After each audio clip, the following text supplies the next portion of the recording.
A lot of parents don't realize how much fear they're programming their children with and what that fear will do to them in the long run and their ability to create the life that they desire. Hello, you guys. Welcome back to my channel.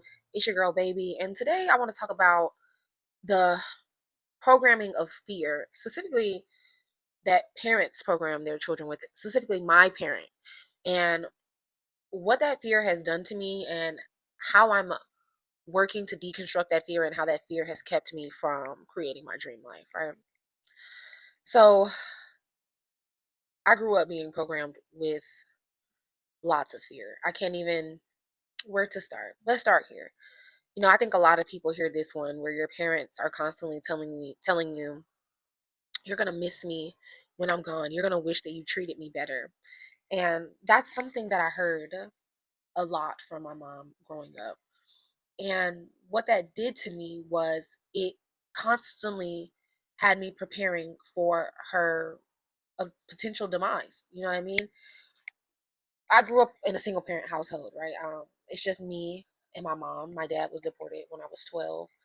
My brother was in the penitentiary since I was like 5. The rest of my family lives in Michigan, so I didn't grow up with them. So essentially, a lot of part we're kind of estranged in that way. And so I don't have a lot of family members, right? Of close family, people who I would depend on if something did happen to my mom, especially when I was a kid, right? So hearing this as a child, I knew that if something happened to her, I would be alone, right? And so mentally, right, every time that we would fight or that she would close herself off from me or, like simulate this abandonment, I would rehearse her benevolent demise in my head, right? And I don't know if this is like sick or a survival mechanism, but it is like to know that one day you will be without your parent and to be constantly reminded that not only are they all that you have but one day that they won't be here does something to the psyche of a child that I can't quite put into words. But like I said, one thing that I found myself doing repeatedly is rehearsing her demise, and unfortunately to this day it's still something that I do. Anytime that we fight or we don't talk, and we don't even have to fight actually, anytime that I don't hear from her when I think that I should hear from her, I think something has happened to her. And I don't have to, but I subconsciously rehearse my life alone, right? Without her. Because I don't have too many other people in this world that I am actually close with. And so a lot of that has created like a sense of profound loneliness. And not really loneliness anymore at this point, but when I was a kid, for sure, right? So I'm living my life or trying to live my life, right? And I'm constantly bombarded with the idea that one day I will be by myself or be alone, right? And so when you're survival, especially as a child, when you know your survival is tied to your mother or your family or whatever, that keeps you in a state of constant survival mode. Mind you, I've already told you about like childhood, what it was like. So I'm already in a constant state of survival mode. So I'm at survival mode at school. I'm in survival mode at home. And so this constant state of like my nervous system dysregulated, essentially. That was a lot for me. Like that was a lot. I can't even put into words exactly what it does to me, but for one, it wasn't just I think if it was just the fact that one day she would be gone, um, I would be able to I would have been able to deal with that more. But I think it was more so the rhetoric that she's the only person that I have and whoever care about me, right? My mom does this thing every time she gets mad or she has, some type of point that she wants to prove. She has to prove that she's the only person in this world who loves me and whoever care about me. And this is another like fear, this programming of fear that I'm talking about, right? Constantly telling me that she is the only person who cares about me. And she's done this essentially my entire life. Like anytime I would make friends or, like even with my brother and my other family members, right? She's constantly telling me that she is the only person who cares about me, and she is the only person who will be there for me. Like, and for one, it does something to my relation. It did something to my relationships where I didn't want to believe her, right? Like, I don't want to. Who wants to believe that only one person in this world cares about you, right? For one, that's kind of sick. That's kind of maddening, right? For a mother to tell her child that she's the only person in this world who will ever care about her, it's kind of sick.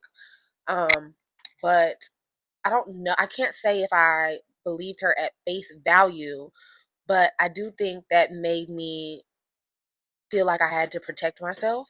But not only did it make me protect myself, right? It made me prepare to be alone, right? This program that people will abandon me, right? And that the one person who quote unquote loved me more than everyone won't be here one day, right? And that everyone else will eventually abandon me. So I will be alone. So I think one thing that did, right, when moving through my relationships is that it made me try to like work for people's love, right? Because for one, I'm already working for my mother's love. Like, I've already said that. Like, I grew up in a like emotionally neglectful household, so it's like you don't really know. You know that you're cared for, but you don't know if you're loved, right? So you're constantly like doing things to work for love. So in a lot of ways, I was constantly doing this in a lot of my friendships. I was buying people's friendships or attempting to earn people's friendships and earn people's love. So that's another thing that does for you, right? When you think that someone will eventually abandon you, what you're going to try to do is convince them to never abandon you. Prove your worth. Prove that you have value. That they are going to need you to keep you around. That there's a reason to keep you around.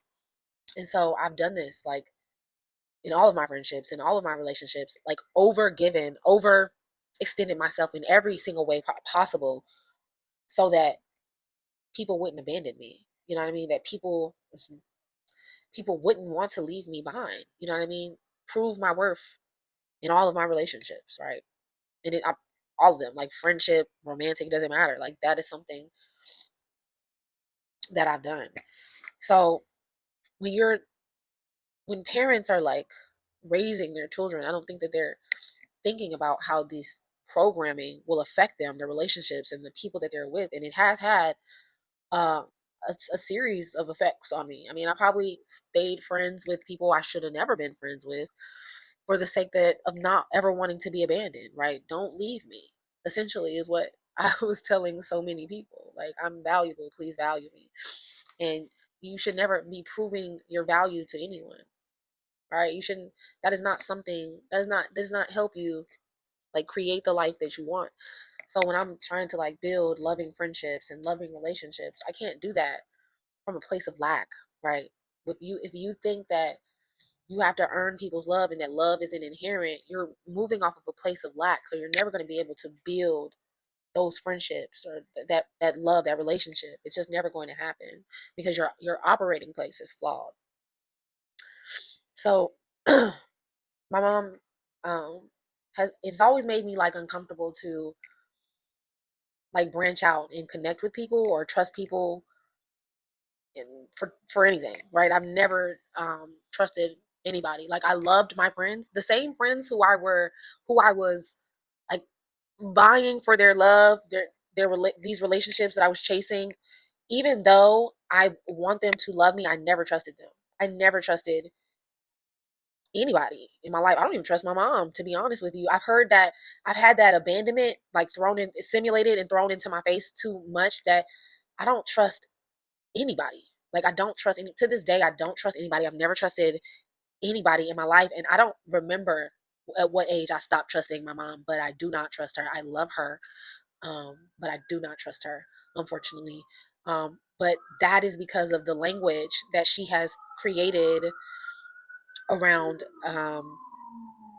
my life. Um, so I've always been open to love and the concept of love, and I do put myself out there. I won't say that because people, and maybe I don't, right? Maybe that's something that I'm not fully acknowledging. Maybe I actually have never put myself in a situation where I have fully moved in trust with someone, and I always have like a weary eye out because I do.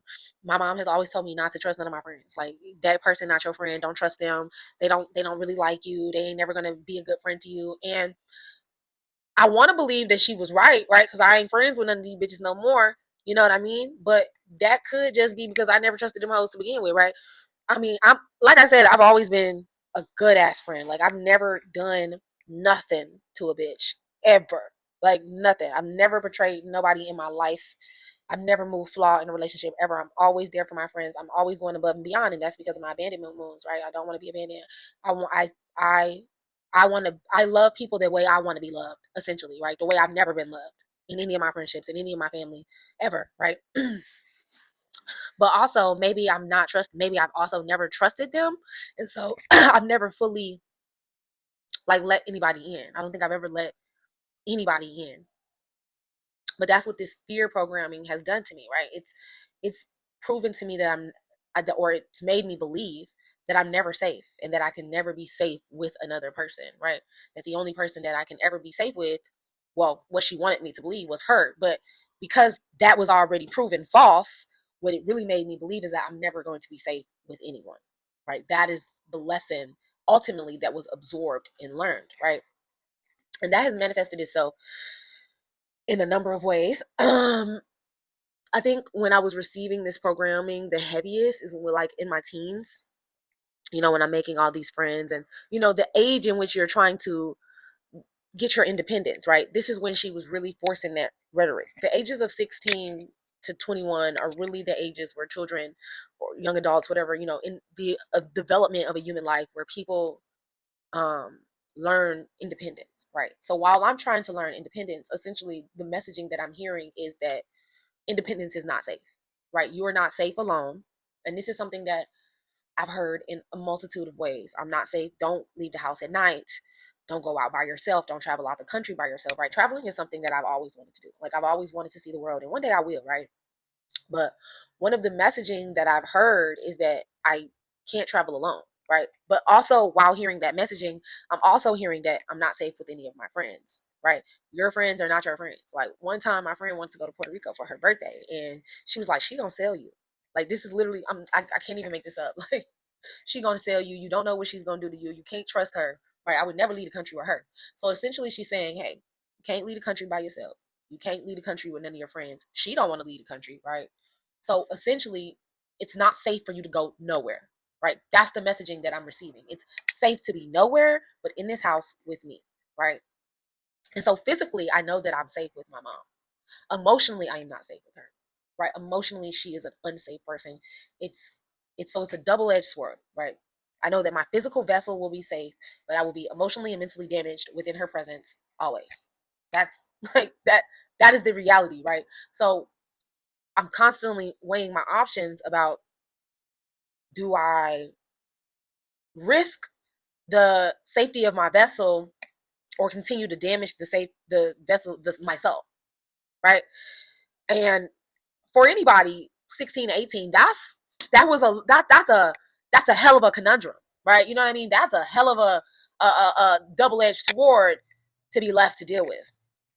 So how am I supposed to how am I supposed to manifest and create my dream life, right? Because this is why I'm here, right? Because I'm going through this ego death and I'm in this process of trying to manifest my dream life and create the dream life. But I have to first get rid of all these programmings, right? This is why I'm talking about this. So how am I supposed to create this dream life of traveling and of immense love and friendship and a whirlwind romance if I think that I'll never be safe? If I am unsafe, right? And so this is why I say often, right, that a lot of programming stops you from creating your dream life and you don't even know it because these programs are so far embedded into your psyche, into your subconscious. So yeah, I was taught that I would never be safe. It's not safe outside. I'm not safe with my friends. I'm not safe anywhere. She want me to believe I'm not safe by myself. And honestly, when I was like when I graduated college and I wanted to move out and I wanted to, get an apartment with my friends, essentially she convinced me out of it, right? She convinced me that that was a bad idea. And I believed her because she was my mom. Like at first I did not believe her, but then something bad happened that helped not only her reaffirm that she was right. Right. I think I had got into it with my friends, but I was in a car accident. Right. So it reaffirmed that she was right. That for one, that my survival is in her hands, right? That if I wish to survive, I have to stay by her side because that's ultimately her purpose of doing everything that she's done, right? And also that if she wishes for me not to survive, that I won't. That's another like programming that she's instilled in me. I brought you into this world, I could take you out. While she never said that, I hear a lot of parents say that. That's that same thing, right? That your life is not your own; it is mine. That's essentially what parents are teaching their children when they say this. I brought you into this world, I could take you out. Your life is not your own; it's mine. Your life is indebted to me. I brought you here, so you are indebted to me.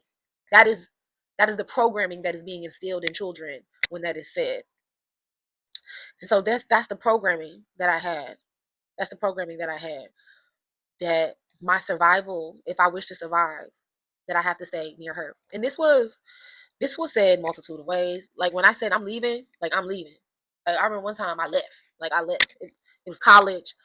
I was like determined not to stay at home. I actually rather have died at the time. I was like, I will die. Like it was so bad where I was like, if I gotta go out here and sell myself, I might do it. You know what I'm saying? That was the breaking point that I was at. Like I refused to stay in an emotionally unsafe place. Like that's where I was. Like I will risk my soul to get from away from you.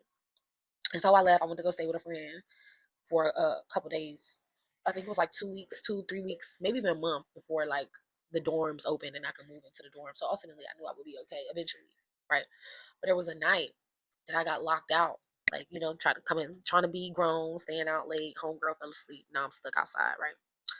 That was probably one of the like worst nights of my life because that subconscious fear that I'm unsafe started kicking my ass. Like really like kicking my ass. And I remember thinking like, oh my God, my mom is right. I'm gonna die. I need to go home. Da, da, da, da. But I survived. Right. So for a day, I broke the subconscious fear really for like a month, right? Because I'm staying with a friend. Not only am I staying with a friend, I'm staying with a friend that I actually don't know that well, right? Just another girl I went to school with that I was friends with just for like a couple of months, right? But it kind of like showed me that okay, I can depend on other people, that other people might be here in this world for me regardless of whatever obligation they have to me, right? There are people in this world who are good, right? And so a lot of the programming also that I'm receiving is that people are bad. Like people are bad, everyone's bad. It doesn't matter what relationship they have to you, everyone else is bad. Like that's part of the programming. That's negative programming to have for somebody who's going to eventually have to move through this world on their own. You know what I mean? Society, right? In order for a society to function properly, there has to be a level of trust there, right? You trust that when you're driving down the road, everyone's going to stop at the light, right? You trust when you go to the store that you won't be robbed. Like, you know what I'm saying? There's a level of trust to society that makes society operate properly. Without that trust, society does not operate correctly, right? So, a lot of my programming is going against that foundational level of trust that you need to move through society and be a functioning human being. So during the pandemic, right? Because this is like I was 22 when the pandemic started. I was 22. I just graduated college. Like I'm fresh out of college, right? I just graduated college that summer, right? So I'm only like 6 months out of college, right? Pandemic hits. I'm stuck in the house. Stuck in the house. The fear programming during the pandemic was so very strong for me, right? I think the pandemic set me back like 10 years as far as like deprogramming myself from like, the years of fear that I will survive on my own because now I'm stuck at home, right? I'm stuck at home. I'm with my mom and it's the pandemic. So you know that whatever fear that she has is being broadcasted on me times 10, right? Times 10. So now I'm really receiving this fear programming double. And like I said, we don't have an emotional bond. Like our emotional bond it's raggedy, it's rickety. My mom's she's not an emotionally open person. So a lot of her like her love is just fear. It's just fear and control, right? That's her version of love and care is fear and control. So she's constantly riddling me with fear and control, right? So anytime I'm trying to like get to know somebody, branch out, do something. I had to stop drinking and smoking actually. um, I think for most of 2020 and 2021, I was sober, like sober because anytime I would drink or anytime I would smoke, I would be riddled with anxiety and I would have to go home. Like that would literally be the program of my life. You're not safe. You need to go home to your mom. You need to go home to your mom. So here I am, like 20 something years old, and I'm afraid to be alone. I'm afraid to get to know people. And also I'm in a new environment. I think I didn't mention that. I had just moved to a new state. I just moved to North Carolina, and I'm in the process of like making friends and meeting new people. We young, so we drinking and smoking. So anytime that I would do that, I would be like, I have to go home right now. Like if I got too high, I would have to go home right now. And I remember when I first started having those panic attacks, because it didn't actually start there, but that's when it was bad. When I was in Atlanta, I had people that I knew long enough to where I felt some amount of safety around. So it wasn't like as bad, but I began having like panic attacks about my safety when I moved to Atlanta. Um Not when I moved to Atlanta, when I was like in Atlanta, like sometime, I would just be out and about and I would be like, y'all, we need to leave because I feel unsafe, like I'm riddled with anxiety. And on top of that, I'm empathic, and like I sense people's energy so strong. And it doesn't matter if the energy is positive or negative, it's the fact that the energy is focused on me. Right. If I feel any amount of energy focused on me, I now feel unsafe. Period. Like that's how it used to be. Now it's fine. Now I'm fine, right? Because I'm consciously unwriting a lot of this programming. So yeah. So I would be riddled with anxiety and I would have to come home. I would want to come home. But still, right, I would realize that I would get home and I still feel unsafe. I still feel unsafe. And this programming kind of got worse as I really wanted to like leave. You know what I mean? Like I'm like, I really actually don't want to be at home, but there's actually nowhere for me to leave. So the more that I felt trapped, the more that we would fight. Right. I'm trapped because I don't have a job, I don't have money. It's the pandemic, right? So I essentially am really actually am trapped. But during these time periods, my mom started a new like fear programming. And as a young woman, I think we are like women as a young woman, especially of single parents, I think our parents already program us with a significant amount of fear, right? And her fear specifically was targeted around being abused by men, right? My mother was in an abusive relationship with a man. That might be part of like all of this, right? Her own mental health issues and, trauma or whatever. But she would constantly tell me, like, basically, I'm gonna die without her. Like, I'm gonna die without her, or I'm gonna have to be with an abusive man. You're gonna have to go live with an abusive man. You're gonna have to depend on one of these raggedy men to take care of you, and they're gonna beat you and da da da. And you go out into this world and you have to live like the rest of these girls and see how hard it is, right? See how hard it is to live without me. It's essentially what she said to me the entire pandemic, right? You're not gonna make it without me. That's the programming that I've been receiving since I was about 18. Like, you're not gonna make it without me. You can try, but you're not gonna make it, right? So boom, like this is something that I like believed, right? And the only reason that I moved with my mom to North Carolina is because I already kind of believed that, right? She's been instilling this in me since I was about 16, 15 years old, right? The years where I was trying to forge my independence. So I'm believing this, like I'm never gonna make it on my own. And the pandemic, kind of reinforced that, right? I just graduated college. There's no jobs, right? And the job market did not get better after the pandemic. It got worse, right? So even post pandemic, right? I'm like trying to make it, trying to forge my life, and I'm hitting roadblock after roadblock, right? And obviously, like we're all still hitting roadblocks, right? Not only that, right? She hates all of my creative endeavors. Oh my god, my mom is so awful. I love her, but she's really, really fucking awful.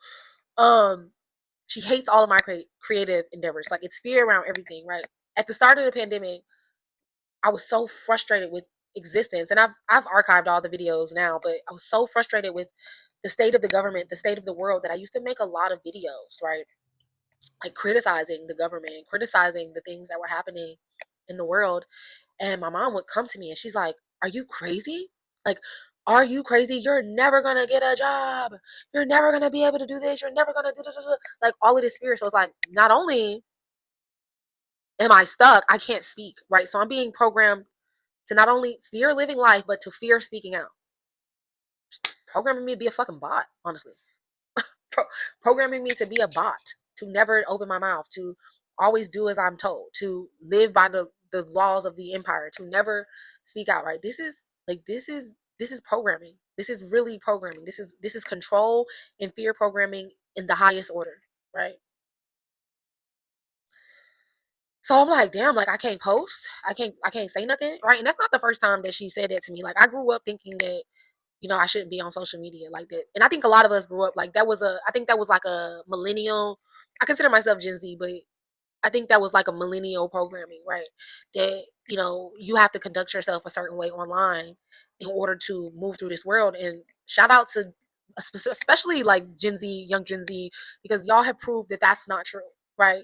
That's not true at all. And that the world keeps moving, it keeps spinning, regardless of what we say, and that you can absolutely make a life on your own, moving any type of way. I think that is what inspired me to make content, because when TikTok hit the market at 2020, that completely reframed my belief system about speaking out, about having a voice. Um, yeah, online, anyways, because I've always had my own voice, but speaking out online, being seen on a global platform, and being able to speak. So I went viral on TikTok in 2020, and that was my first TikTok platform. My first TikTok platform, I had 130K following off of one post. That was the first day of social media. We in pandemic, everybody at home, everybody following everybody. Right? I hit 130K like immediately. My mom did not like that.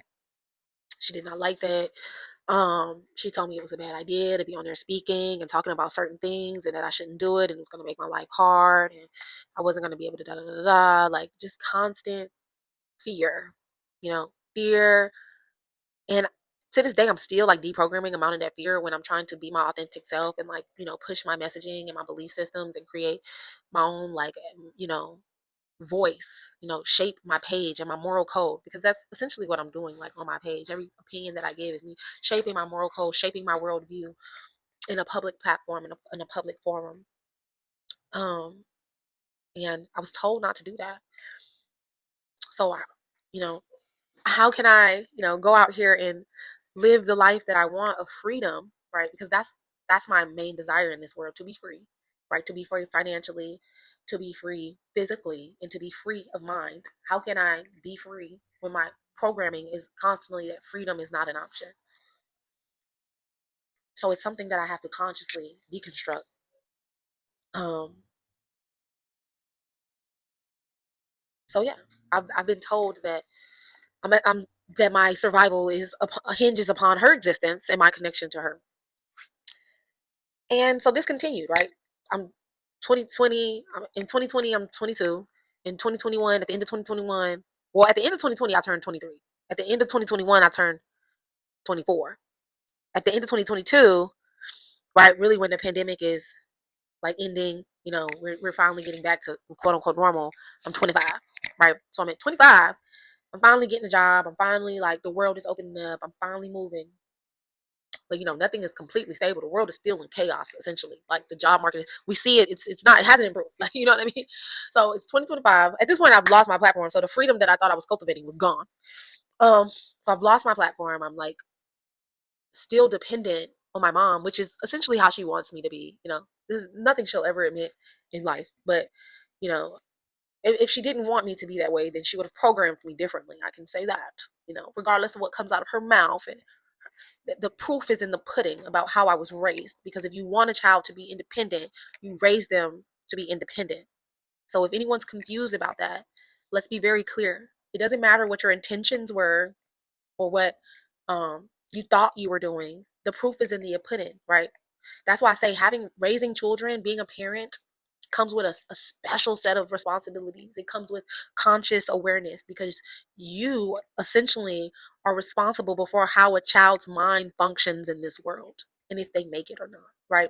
And you will know if you did a good job based on how they turned out, right? And sometimes you get lucky, and even though you did a shit job, they turn out all right, right? But if you did a good job, rest assured that they will be fine.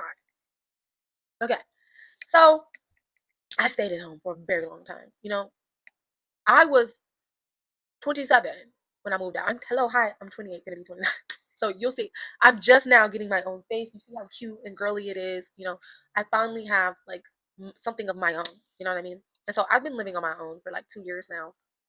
And this is the first time in my life where I have been independent, like actually independent and safe, right? I'm safe alone.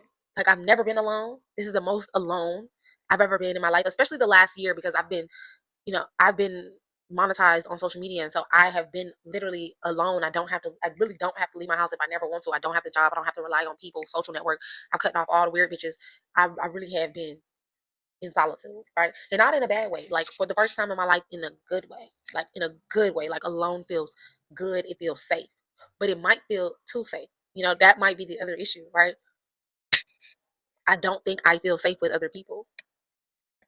I think I'll be fine at a job, I guess, but I don't feel safe. One of my friends came over, and like I could not leave her here alone for nothing. Like, and I mean nothing. I wouldn't leave her here for nothing, for no reason. Just because I don't trust nobody. Like, I don't trust nobody. And that was like the first person I came into physical, like, other than my neighbor that lives next door. That was the first person. My neighbor never been in my house, but that was the first person who had been in my apartment in a year, and that was the first person I had like contact with in a year, right? Since I got fired from my last job and started this content journey. So I do like have this profound sense of distrust for other human beings. And that's because of my mother. Like, that's because of my mother. She has programmed me with all of this fear. She's told me time and time again to never trust nobody, not nobody, right? And so that's what I've done. Like, that's what's happened. I don't trust nobody. And I'm working on it. I'm working on learning how to trust, but it's hard. I'll tell you that. Trust isn't something that you just give freely, and I don't like to test people. Honestly, people should just show me that I could trust them. But I don't know. I don't know if you're supposed to make people earn trust or not. It's complicated. I'll say that, right? We're not going to talk about how I overcome it today. We're just going to talk about the programming itself. Let's not overcomplicate things. So yeah. So I'm in this space where I'm trying to manifest my dream life, but I'm still not completely safe yet, right? I don't really feel safe yet because I'm not quite financially stable yet. So there's still that like fear that I won't make it, fear that I will need her for the rest of my life, right? But also fear that she won't be here, right? Fear, and another fear that she will abandon me, right? Which she has proven time and time again, right? My mother has simulated abandonment. You go watch the other video. My mother has simulated abandonment. It's a power tactic to prove that she's the only person like that I need her, basically, essentially, right? So when I was a kid, for one, she had me sent to juvie, right, to prove that her life is in my hands, right, that she controls my life, and that you know, she's responsible. She's in control of my life, and whatever she wants to happen to me will happen to me, right? She did that, right? Another time, she sent me to live with my brother, right? Basically, essentially like disowning me, right? So, and then another time, she like quite literally abandoned me for a week with a neighbor whom I didn't know well at all. Yeah, it was my friend's grandmother, really just a girl I went to school with, grandmother. You know what I mean? Me and the girl weren't even close. We weren't even friends for it. Like we was frenemies. So my mother has showed me time and time again that if she wants to abandon me, she will, and she can, and I will be alone. Right. So one programming that I know for a fact that I've received is that one day I will be alone, no matter if she lives or dies. Right. So if she lives or dies, one day I will be alone. It's always a possibility that I will be here alone. Right. So I think about that. That's a thought that runs through my head over and over again. So essentially, I've been simulating, like I said, I've been simulating my mother's death in my head for years because one day I know that I will be alone, and so I've always been preparing myself to be literally completely alone and what that will be like, right? And which is how I ended up. I ended up even making this video today because I woke up in a panic state, right? A panic state because I'm like I'm alone. I'm like the profound fear of actually being alone. Like I'm alone every day, but the profound fear of like not having somebody in this life with me, moving through this life with me, that like did something to me. So I went through that this morning. That's how I ended up even making this video. But so yeah, so it's like I know that my mom enjoys like simulating this fear because she's always telling me, how she's the only person who'll do this and that for me and da da da. We went through it, right? So yeah, that's how I've gotten here. But now, right? I'm glad we finally making it. So now that I'm trying to build this abundant life, I have to convince my subconscious mind that it's okay, right? For one, my survival has been connected to my mom, right? I have to convince my subconscious mind that that my survival is only connected to me. Not only my survival, but my abundance and prosperity and my wealth is connected to only me, not her, right? For someone who has told me that I can only make it in this world through her, right? So I have to unlearn. I have to teach myself. I have to teach my mind, my subconscious, my nervous system that I am capable of creating my own world. right? And I don't think parents know. Honestly, sometimes I think she does know, but I don't think that most parents know that they are creating children that are incapable of creating a world without them, right? I think I see this, like we see this a lot, right? When things happen to people and they're like, I need my mom, right? Because this is like the programming that it's the surrounding that you need your mother, you need them to help you survive. So I'm in this place of like unlearning so much and trying to override all the systems of that I'm going to be abandoned, right? If you think that you're going to be abandoned, you're never going to be able to create loving friendships, relationships, and stable situations, right? It just cannot, the two cannot exist. They are separate programs, right? You have to erase one in order to exist in the other. So that's another thing that I'm doing, right? It's no way that I can be in successful, healthy relationships if I think that one day people will leave me behind. You know what I mean? So I'm doing that. I'm in the process of doing that. Same with my safety, right? I'd be afraid to do certain things, put myself out there, um, be vulnerable, which unfortunately, like that's like part of this platform, right? These platforms is being vulnerable, right? You can't give people a sterile version of yourself. You have to, the people who succeed the most in online spaces are people who live in their authenticity, but that requires amount of safety, right? Being authentically you, uh, putting your best foot forward requires a sense of safety, right? Even like succeeding, right? Wanting to succeed requires a sense of safety because you have a fear of failure, right? A fear of not doing it. You will not do it, right? You rather not do it than watch yourself fail. So I'm in the process of doing all that. And I just said all that to say this, I don't want to make this longer than it has to be or try to overcomplicate it. Audit audit the programming that your parents instilled in you. You know what I mean? Audit your fear, your abandonment, your ideas around your survival, around your safety, around your trust. Because 9 times out of 10, a lot of that core programming is probably coming from your parents, right? If you grew up with parents who let you be independent, let you explore the world, and who are only a cushion for when you fall, then you probably have a secure sense of self, of safety, of trust, right? You can go out in the world and experiment, right?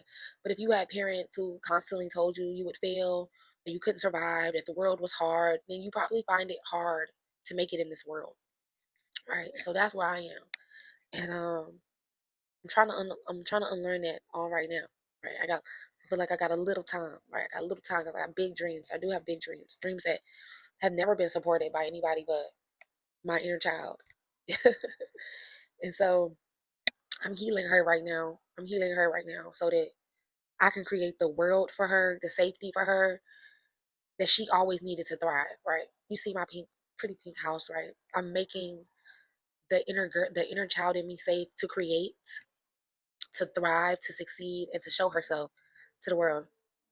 And I'm hoping that this transmission helps other people see how the scared child in themselves is preventing them from doing the same thing. So thank you guys. I hope this video helps. If not, I'm sorry. But thank you guys for watching my YouTube video. I appreciate you guys. Don't forget to like and subscribe. Follow me on TikTok at Supreme Tings with a Z at the end. Don't forget to follow me on Facebook, y'all. I'm trying to build up my Facebook. Like, please follow my Facebook. It's the same as my TikTok panhandle. I mean, my YouTube panhandle, Booming So Supreme. And follow me on, Instagram. I got 2 Instagrams. You can follow either one, Base Supreme and Boomy So Supreme. I will tag all of those in the description box below.